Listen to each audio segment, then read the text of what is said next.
The year is 1941, and the storm clouds of a global war are gathering, dark and ominous, on the horizon.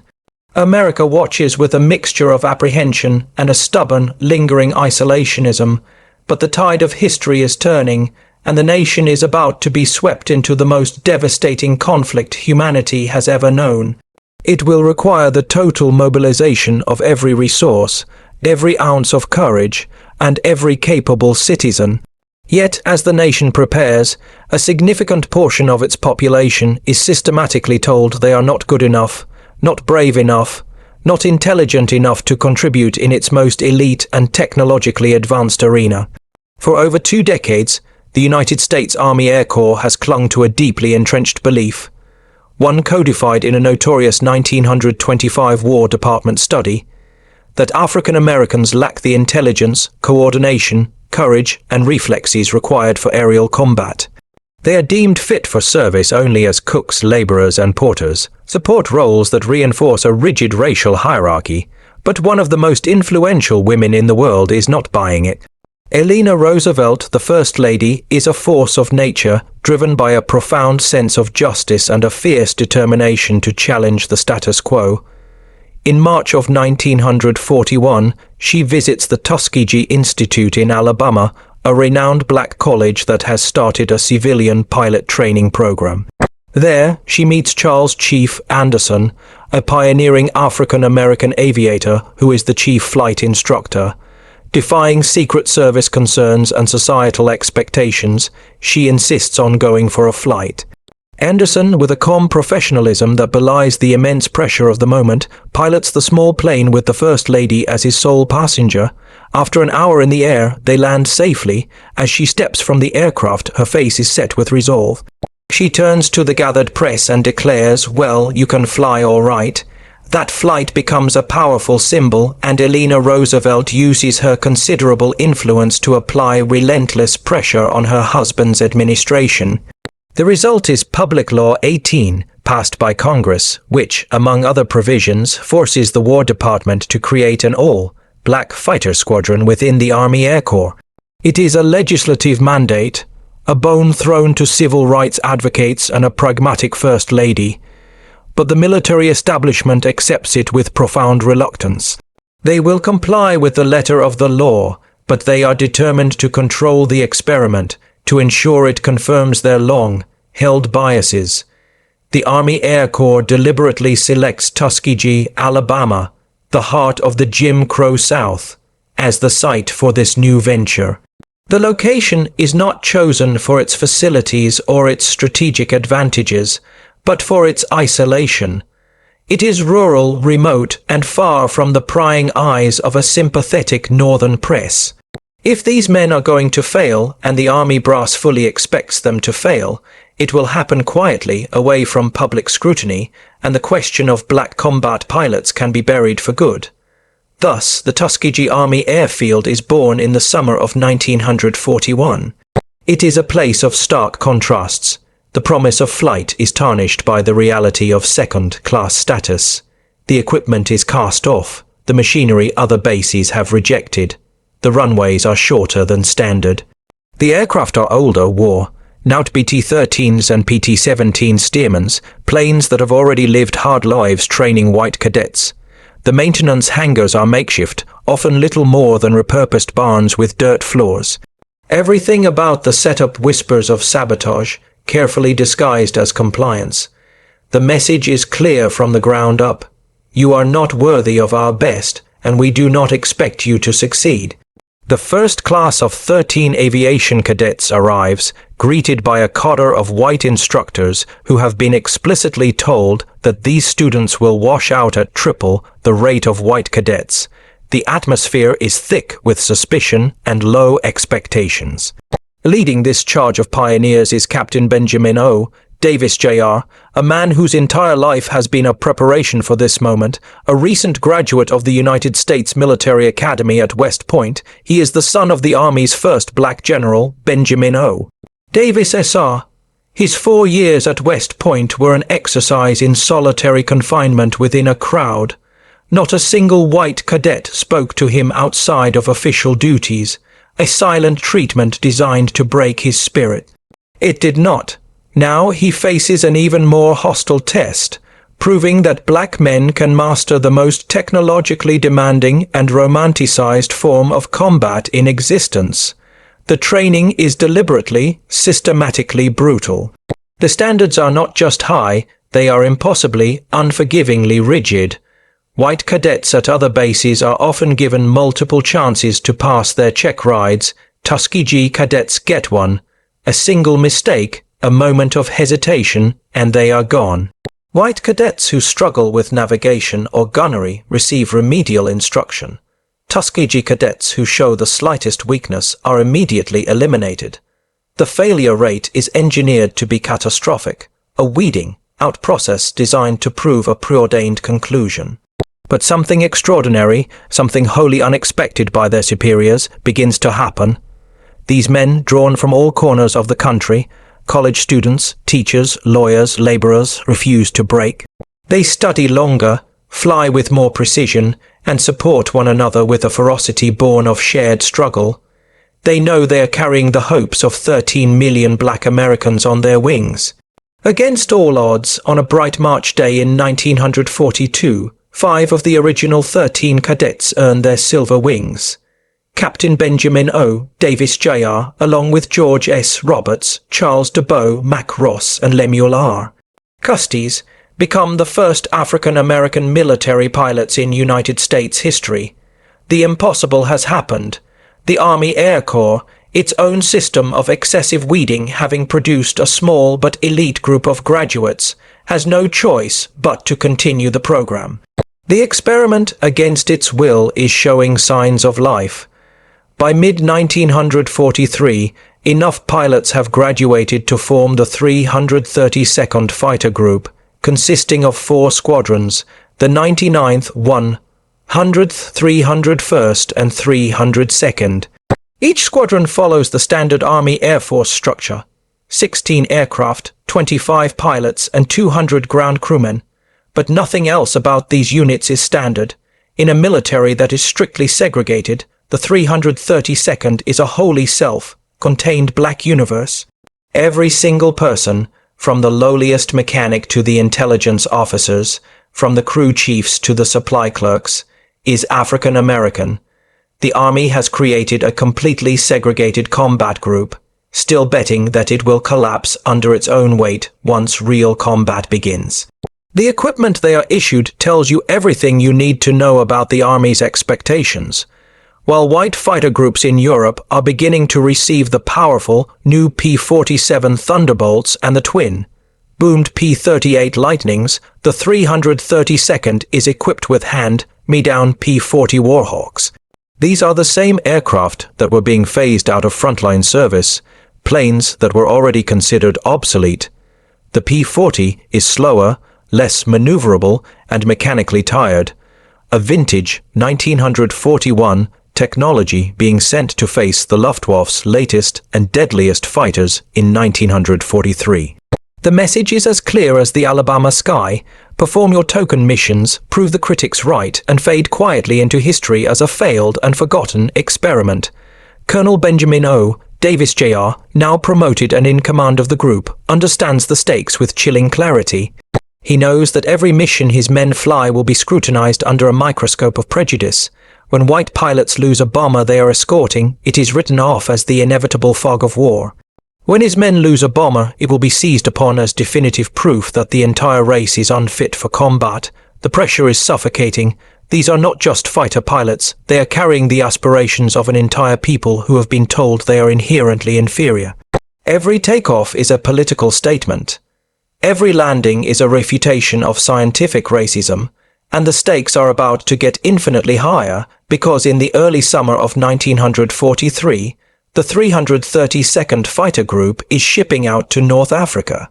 Real combat is coming, and the entire nation, both its supporters and its detractors, is watching, waiting to see them fail. The 99th Fighter Squadron is the first to see action, arriving in North Africa and then moving to Sicily.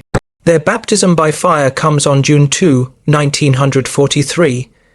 The reality of combat immediately strips away every romantic notion of aerial warfare. Their first mission is a relatively straightforward escort of medium bombers to the Italian island of Pantelleria. It is a nervous, tense affair, but it passes without incident.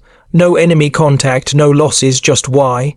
Died pilots learning what flak looks like when the black puffs in the sky are actually trying to kill you. The combat honeymoon ends with brutal swiftness. On June 9, during a bomber escort mission over the Mediterranean, the squadron encounters a flight of German Foch, Wolf FW-190s, one of the most formidable fighters of the war.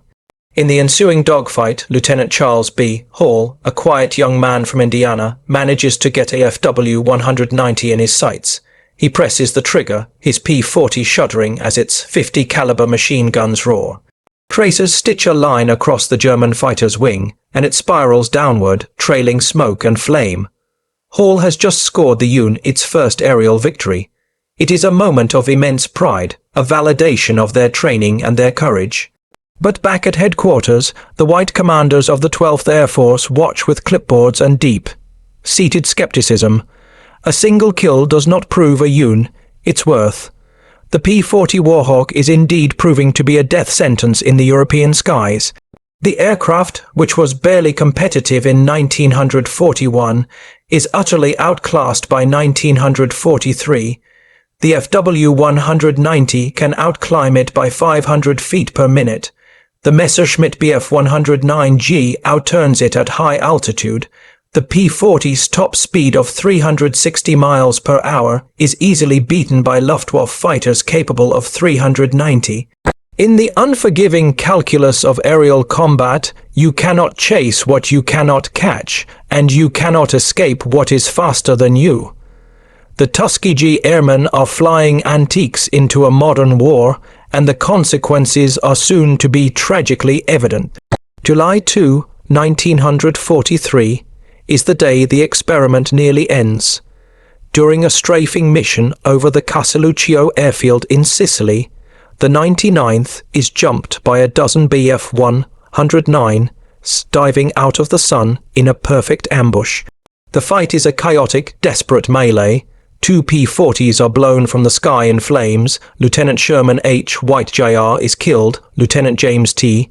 McIlwain bails out over enemy territory and becomes a prisoner of war.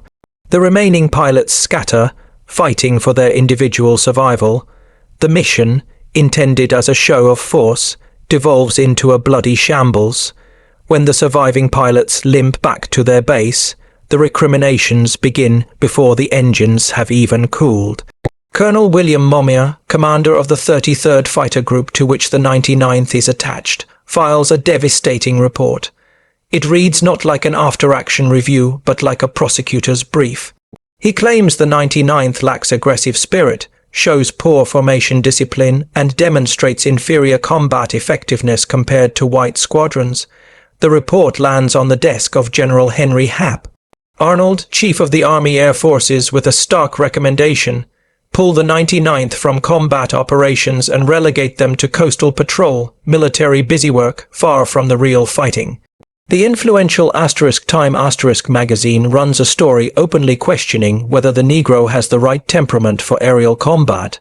Black newspapers like the *Chicago Defender* and the *Pittsburgh Courier* fire back with furious editorials, but the damage is done. In the halls of power, the experiment is being called a failure. What Colonel Momia's report conveniently omits is that his own white squadrons, also flying the obsolete P-40, are getting slaughtered at a similar rate. The 57th Fighter Group loses 8 aircraft in July. The 79th Fighter Group loses 6. The P-40 is a death trap, regardless of the color of the pilot in the cockpit. But when white pilots die, it is attributed to bad luck or enemy superiority. When black pilots die, it is cited as evidence of genetic inferiority. The statistics are being ruthlessly weaponized, and the men of the 332nd know, with a cold certainty, that they are one more bad mission away from being disbanded and sent home in disgrace. Colonel Davis will not let that happen without a fight. He requests an audience with General Ira Eaker, the commander of the Mediterranean Allied Air Forces. It is September 1943, and Davis walks into that meeting knowing he is not just defending his squadron's record, he is defending the entire concept of black combat forces. He comes prepared not with rhetoric, but with cold, hard data. He brings meticulous mission reports, loss comparisons, and aircraft performance charts. He demonstrates that the 99th has flown over 500 sorties with a loss rate of 8%. White squadrons flying the same P-40s have loss rates ranging from 5 to 2%.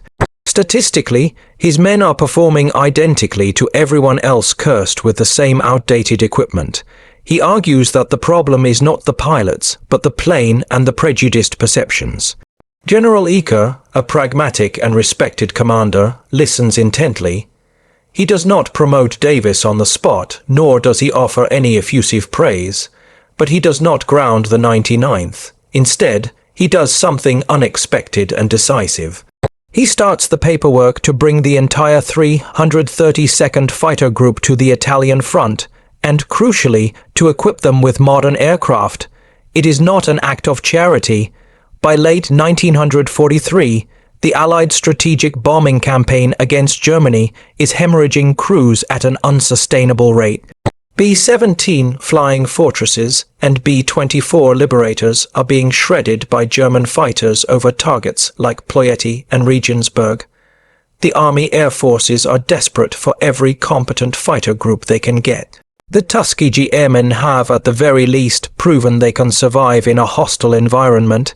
Now they are going to get the chance to prove they can win. In January 1944, the 332nd Fighter Group ships out to Ramatelli Airfield, a new base on Italy's Adriatic coast.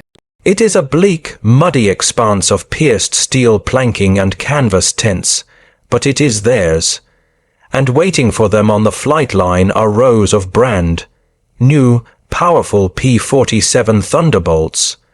The equipment excuse has just evaporated. The P-47 is a beast, a 7-ton fighter known as the Jug, for its ruggedness, armed with 8 50 caliber machine guns and enough armor to absorb incredible punishment. The pilots love its power and resilience. They fly the P-47 for about 2 months, learning its quirks and capabilities, but the 15th Air Force has even bigger plans for them. By late May 1944, the group transitions again, this time to the aircraft that will become their legend, the P-51 Mustang. The P-51B and C models that roll onto Ramatelli's flight line represent the absolute cutting edge of American fighter technology. With a license, built Rolls, Royce Merlin engine, these sleek, beautiful aircraft cruise at over 360 miles per hour and can hit 440 at full throttle. Their maximum range with underwing drop tanks is an astonishing 900 miles. This means Berlin, the heart of the Nazi Reich, is suddenly within reach from bases in Italy. The 15th Air Force, tasked with bombing the Axis's southern underbelly, needs every long-range escort fighter it can muster. Somebody in command has finally done the math. Dead bomber crews do not care what color their escorts are. But with the Mustangs comes a new mission, and with it, a new and even more intense form of pressure. Fighter sweeps and ground attack missions are out. Bomber escort is in. This is the most politically sensitive job in the entire air war. It places black pilots directly, visibly responsible for the lives of white bomber crews. If bombers are shot down while the 332nd is supposed to be protecting them, every racist in the Army Air Forces will have ammunition to use against them for decades. The stakes could not be higher. Colonel Davis gathers his squadron commanders and lays out the new reality in blunt, uncompromising terms. You will stay with the bombers, he orders. You will not, under any circumstances, chase after glory kills. Your mission is not to build your personal score. Your mission is to bring those bomber crews home. Their lives are in our hands, and we will not fail them. It is a doctrine that runs counter to everything the Army Air Forces has taught its fighter pilots. The established tactic is to achieve air superiority by aggressively engaging and destroying enemy aircraft.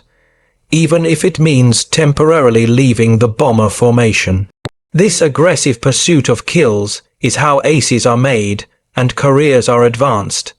Davis is ordering his men to suppress that fighter pilot instinct, to sacrifice personal glory for the collective good of the mission. To ensure there is no mistaking who is flying Escort, Davis orders something unprecedented. The entire tail assembly of every P-51 in the 332nd is painted a bright, brilliant red.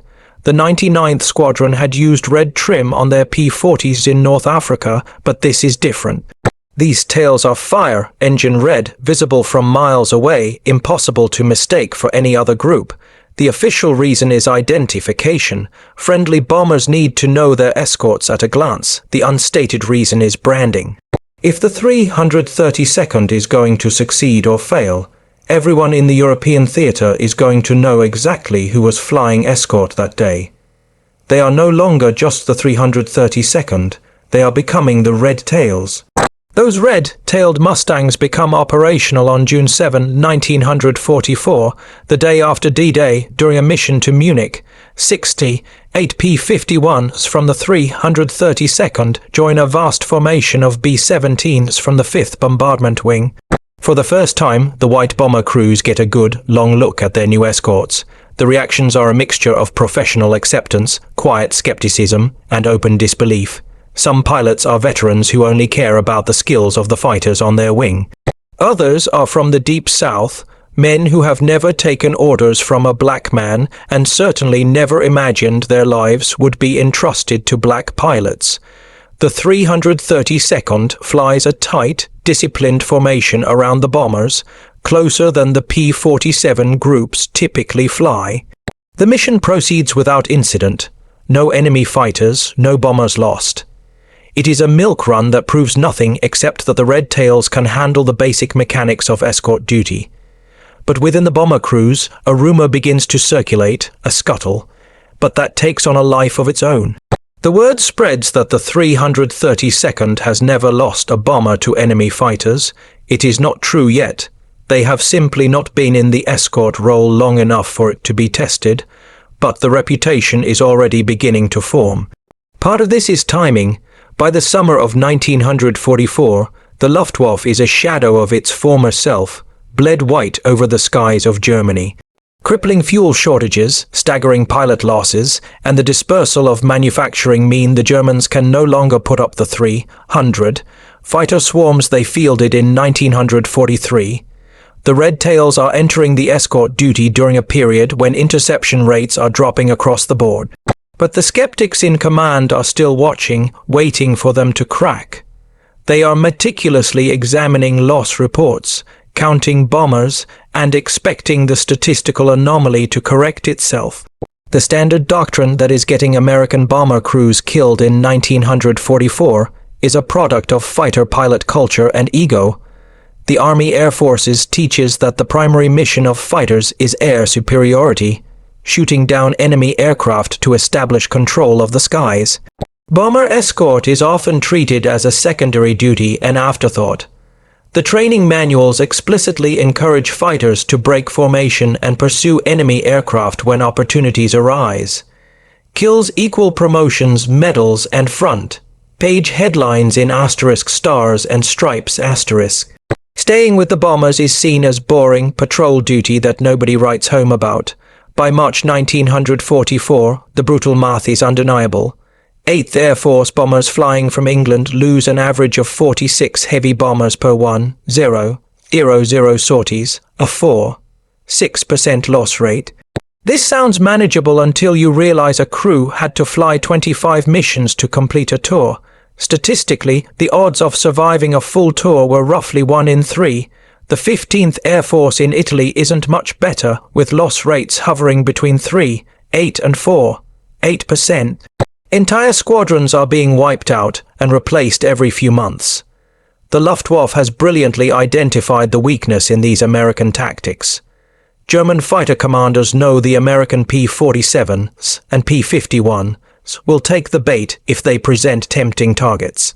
They begin using small decoy formations, 4 or 5 BF-1, 109s flying provocatively near the bomber stream, waiting for the American escorts to peel off and give chase. The moment the escorts break formation, larger German formations held in reserve pounce on the now vulnerable bombers from a different direction. It is a tactic that works horrifyingly well. On March 6, 1944, bombers attacking Berlin lose 69 heavies in a single day. On March 8, another 37 go down. The escorts are often miles away, racking up impressive kill counts in individual dogfights, while the bombers they were assigned to protect are being systematically slaughtered.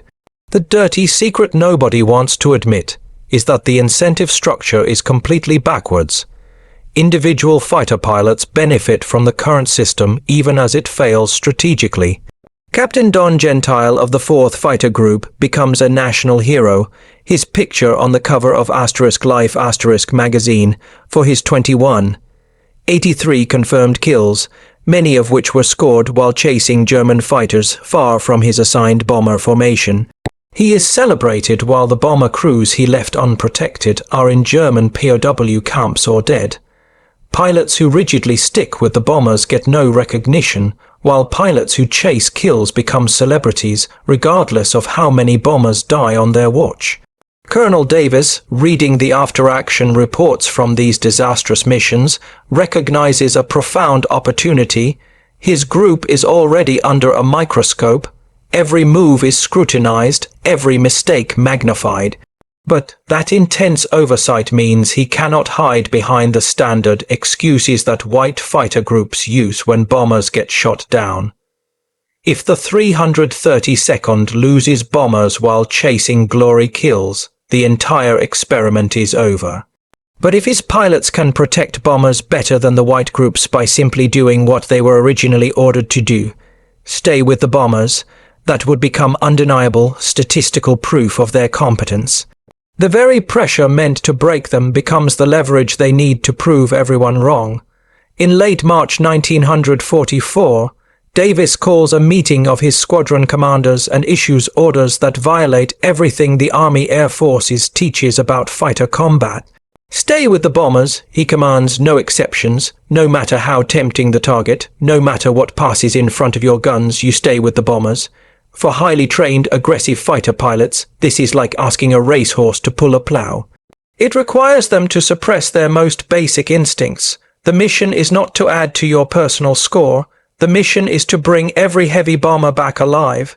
Davis arrives at this doctrine not through innovation, but through necessity and keen observation. He has studied the catastrophic results of the Berlin raids. He has read the furious action reports from bomber crews who watched their escorts vanish. And he has done something most fighter group commanders never bother with. He has talked to the bomber pilots themselves, not in formal debriefings, but in real conversations, listening to them explain what they actually need. What they need isn't impressive kill counts published in the newspaper. What they need is someone to stay close, right off their wing, when the FW-190s come screaming down out of the sun. The tactical implementation is specific, measurable, and ruthlessly disciplined. While standard escort doctrine calls for fighters to fly in a loose screen pattern around the bombers, the 332nd tightens this to what Davis terms close escort. His fighters fly within visual range of the bomber formations, sometimes as close as 50 yards. When the bombers make a turn, the red tails turn with them, maintaining their position as if welded to the formation. When German fighters approach, the red tails maneuver to intercept, but they do so without ever abandoning their sector. This requires a level of flight discipline that other groups consider unnecessary and overly restrictive. The physical and mental demands are exhausting. Missions regularly last 6 to 8 hours. There is no autopilot in a P-51. A pilot's right hand is constantly on the stick, making tiny corrections. The left hand manages the throttle and fuel mixture. The feet work the rudder pedals. The head is on a swivel, constantly checking 6 o'clock, 12 o'clock, scanning the sky for threats. This must be maintained for hours on end at 25.0 feet in sub-zero temperatures while breathing through an oxygen mask. It is mentally draining, physically grueling work. which is why so many fighter pilots preferred the freedom of independent fighter sweeps. Fuel management becomes a critical art form. A P-51 carries 269 gallons of internal fuel plus two 108-gallon drop tanks. This provides roughly 7 hours of endurance, but only if managed with obsessive precision. Davis mandates strict fuel discipline. Pilots are required to log their consumption every 15 minutes. They must know, to the gallon, how much fuel they need to make it back to Ramitelli. If combat threatens to push them past the point of no return, they are ordered to break off and return to base. This is not seen as cowardice, but as mathematics. A fighter that runs out of fuel and ditches in the Adriatic Sea protects no one. Radio discipline is equally strict. While other fighter groups often have pilots chattering constantly, cracking jokes, commenting on the scenery, calling out unconfirmed contacts, the 332nd maintains near-total radio silence. Only essential transmissions are permitted. Calls for enemy contacts, navigation updates, and emergency situations. This is not just a mark of professionalism, it is a tactical advantage. German radio intelligence units monitor Allied frequencies, and excessive chatter can help them locate and vector fighters onto the bomber streams. The less the red tails transmit, the harder they are to track. Furthermore, the strict silence ensures that when a pilot does call out a genuine threat, the message is heard clearly and immediately without having to cut through a wall of noise. April 1944 becomes the proving ground for this new disciplined doctrine. The 332nd flies Escort for missions to Bucharest, Ploiești, Vienna, and Munich, every major strategic target within range. The Luftwaffe, though weakened, is still capable of mounting fierce opposition in the spring of 1944. On April 12, during a raid on the Steyr Ball bearing plant in Austria, German fighters make multiple, determined passes at the bomber formation. The red tails intercept every approach, shooting down 3 Bf-109s without losing a single bomber. On April 15, over the oil refineries at Ploiești, the same result. German fighters engaged, bombers protected, everyone returns home. The pattern continues on April 24, April 26, and May 5. Mission after mission, the story is the same. The 332nd isn't chasing kills deep into German territory. They are doing something far more valuable. They are making bomber crews believe, for the first time, that they might actually have a chance of surviving their tour. The legendary record that would make history was not an accident. It was the product of this obsessive attention to detail and a level of discipline that other groups often dismissed as boring.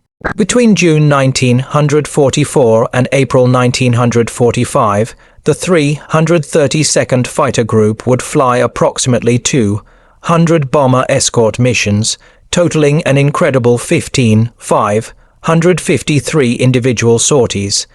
The exact number of bombers they protected is a matter of some historical debate, but the consensus settles around 15,000 heavy bombers. And the number of those bombers lost to enemy aircraft while under the direct, close escort of the Red Tails was 0, not a single one. This statistical near impossibility was engineered through tactics that prioritized the mission over individual glory. The formation geometry was everything.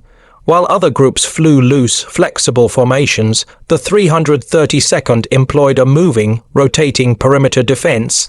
The group's 4 squadrons would cycle through assigned positions throughout the mission, high cover, low cover, and 2 flanking positions on either side of the bomber stream.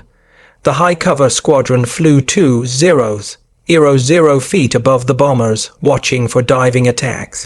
The low cover sat 0 feet below, guarding against the Luftwaffe's favored tactic of attacking from the vulnerable underside of the bombers.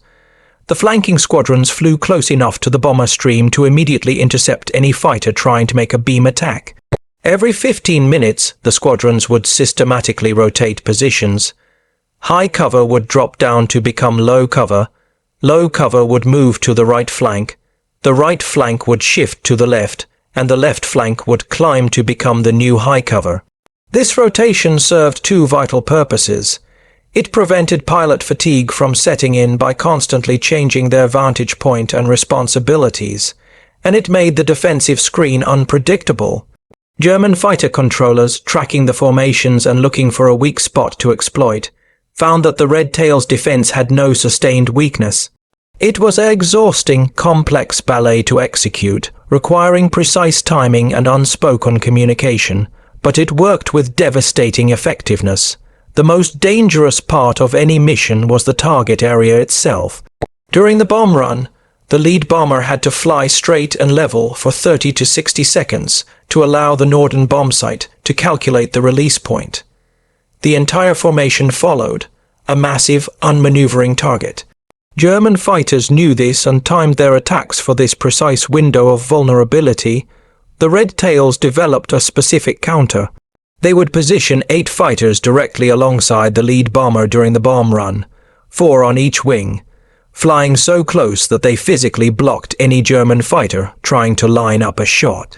This was aerial bodyguard work at its most dangerous, requiring the escort pilots to fly tight formation on a bomber that was itself holding a steady course through a maelstrom of exploding flak, unable to take evasive action, their focus entirely on maintaining their protective position. The engagement rules Colonel Davis had established were clear and were followed without question.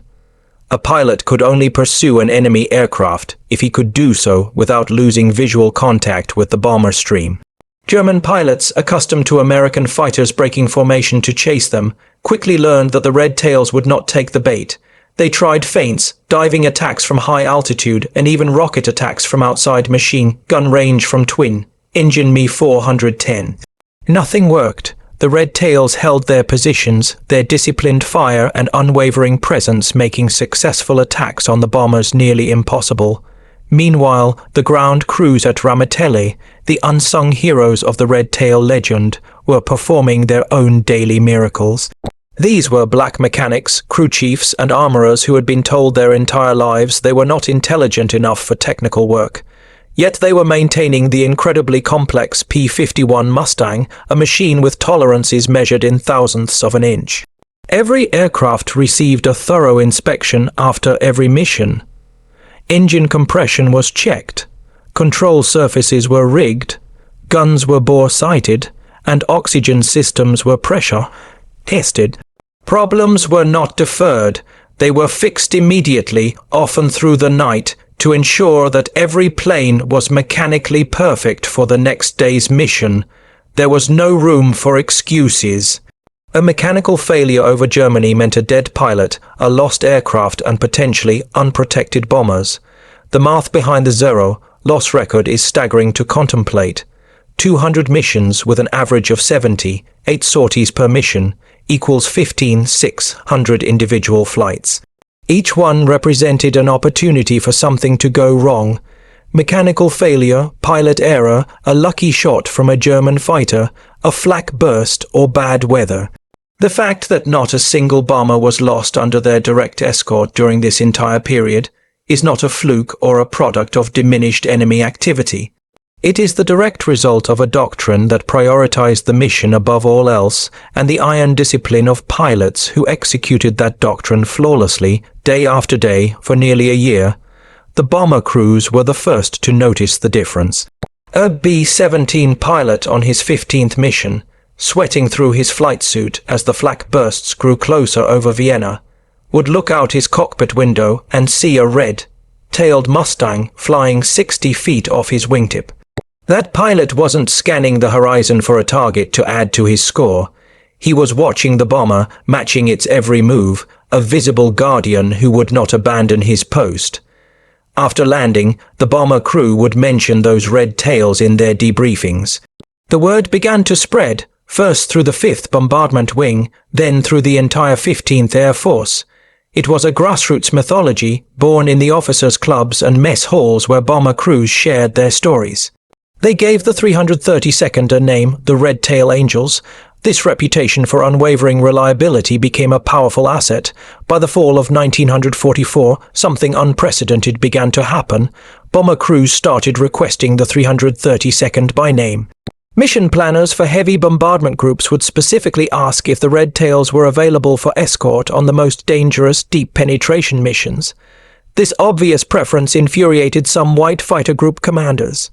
Colonel Hubert Hubb, Zemk of the famed 56th Fighter Group, reportedly complained that bomber crews were showing a preference for Negro pilots, which he felt reflected poorly on the white groups. His complaint went nowhere. The command of the 15th Air Force looked at the loss statistics and simply shrugged. If the bomber crews felt safer with the Red Tails, then perhaps the other groups should re-examine their own tactics. The reputation of the Red Tails also became a psychological weapon against the Luftwaffe. German intelligence briefed its pilots about these Negro flyers, who flew unusually tight formations and refused to abandon the bombers. Some German pilots dismissed it as propaganda.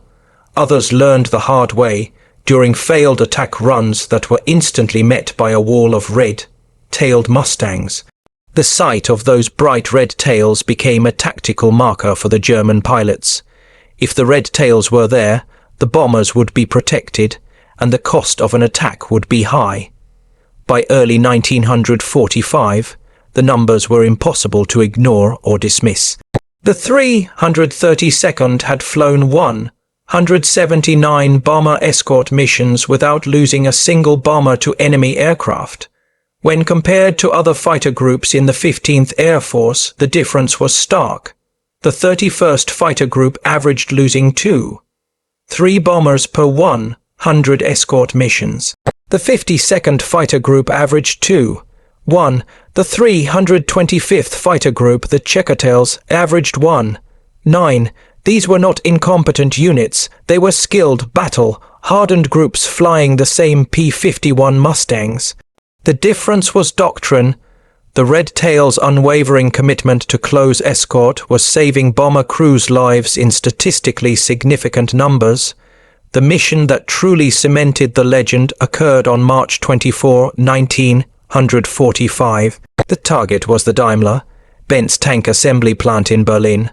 A round trip of over 200 miles, the absolute maximum range for a P-51. It was one of the longest and most dangerous missions of the war. The 332nd put up 59 fighters to escort B-17s of the 5th Bombardment Wing. As they neared the target, they were met by a formation of approximately 25 Messerschmitt Me 262s, the world's first operational jet fighter. The Me 262 was a quantum leap in technology, capable of speeds 100 miles per hour faster than the P-51. Conventional wisdom said piston-engine fighters stood little chance against them, but the Red Tails did not try to chase the jets. They could not. Instead, they held their positions, placing themselves squarely between the blazing, fast Me 262s and the bomber stream. They forced the German jets to maneuver through their defensive screen to get a shot, disrupting their attack passes. In the swirling, high-speed engagement that followed, the disciplined fire of the Red Tails found its mark. Captain Roscoe C. Brown shot down an Me 262. First Lieutenant Earl R. Lane bagged another. Second Lieutenant Charles V. Brantley destroyed a third. It was one of the only times in the war that a fighter group would shoot down 3 of the advanced jets in a single engagement, and crucially, not a single bomber was lost. Every B-17 made it back to base. The story of that mission spread like wildfire through the bomber bases in Italy. It was embellished in the telling some versions had the Red Tails shooting down 6 jets, but the core truth was undeniable. Even against the most advanced technology the right could throw at them, the Red Tails had protected their charges and brought them home. When the war in Europe ended in May 1945, the 332nd Fighter Group returned to a United States that was still deeply segregated and largely unwilling to celebrate their achievements. Their combat record was impeccable and beyond dispute. 578 combat missions, 112 enemy aircraft destroyed in the air, another 150 destroyed on the ground, numerous distinguished flying crosses, and a Legion of Merit for Colonel Davis. Their most famous statistic, that they never lost a bomber to enemy fighters under their escort, was officially recognized as a loss rate lower than any other group in the 15th Air Force. It was the irrefutable answer to every claim of racial inferiority. Yet there were no ticker tape parades for the Red Tails. The white press largely ignored their story while extensively covering the exploits of white aces. Colonel Davis received the Distinguished Flying Cross, but his promotion to Brigadier General would not come until 1954, long after white officers with less distinguished records had been promoted. The Tuskegee Airmen returned to an America where they still could not eat in the same restaurants, drink from the same water fountains, or live in the same neighborhoods as the white bomber crews whose lives they had saved. But their record itself became a powerful, unassailable weapon in the burgeoning civil rights movement. When segregationists in Congress and the military argued against integrating the armed forces, advocates could point to the 332nd Fighter Group and ask a simple, devastating question: why would you not want the men with the best escort record in the Air Corps? The undeniable evidence of their excellence made the arguments for segregation based on incompetence morally and logically indefensible. President Harry S. Truman, recognizing this and pushed by civil rights leaders, signed Executive Order 9981 in 1948, mandating the integration of the United States Armed Forces. The Tuskegee Airmen's record was a cornerstone of the argument for that change. Their tactical legacy also endured. The stay with the bombers, a doctrine that Colonel Davis had been forced to implement out of political necessity, was soon recognized as pure tactical genius. Within a decade, it became standard training for fighter escorts in the newly formed United States Air Force. The principle of close escort, prioritizing the protection of the asset over the pursuit of individual glory, became official policy. The lessons learned by the Red Tails in the skies over Germany directly influenced fighter tactics in the Korean War and beyond.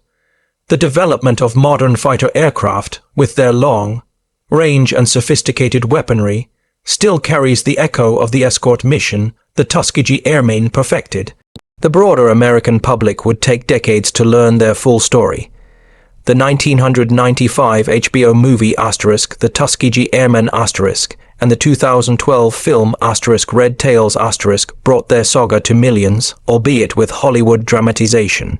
These portrayals, while compressing timelines and creating composite characters, performed an invaluable service. They forced the narrative of World War II to include the men who had been deliberately written out of it for 50 years.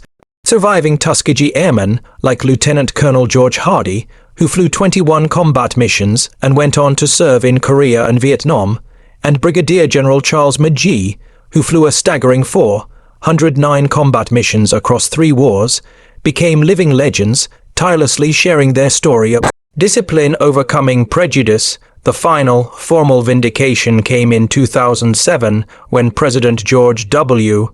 Bush awarded the Congressional Gold Medal, the nation's highest civilian award, collectively to the Tuskegee Airmen. Approximately 300 survivors, old men in their 80s and 90s, many in wheelchairs, gathered in the Capitol Rotunda to receive the honor that had been so long denied. It was a poignant and powerful moment of national recognition.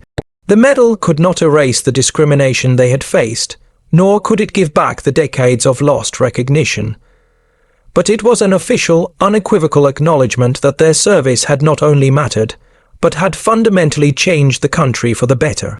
Today, the story of the Tuskegee Airmen is taught in military academies and public schools alike. Their legacy is not just one of overcoming racism, it is a legacy of innovation and unwavering discipline. They started by flying closer to the bombers than anyone thought necessary, and ended by changing the very definition of excellence for everyone who followed. They proved, with cold, hard statistics and undeniable courage, that excellence in the defense of one's country knows only one color: the red of a tail assembly guarding the skies, and the red blood of patriots willing to give their lives for a nation that was still learning to live up to its own ideals.